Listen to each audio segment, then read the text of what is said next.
তো গাইস চারিদিকে এত নেমন্তন্ন যে আমাদের প্রত্যেক দিন একটা করে নেমন্তন্ন থাকে। তো আজকে ছিল আমার মামা বাড়িতে ভাস্তার অন্নপ্রাশন, তাই আমি আর মা চলে গেছিলাম মামা বাড়িতে, মানে পার্কিংয়ে।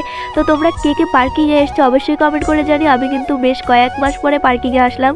তো এটা আমার দাদা বৌদি, আর ওখানে গিয়ে কিন্তু আমি ভাস্তার মেন পার্টটুকু নিতেই ভুলে গেছি। আর দেখো ওখানে গিয়ে আমরা তিলক কেটে নিয়েছিলাম, ওখানে গীতা পাঠ অনেক কিছুই হয়েছে, গান বাজনা।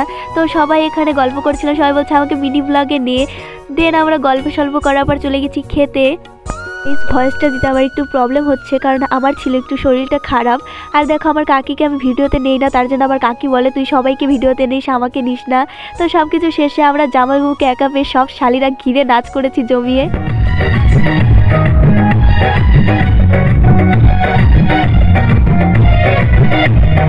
জামাইবাবু গো আমার দিকে নজর দিও না।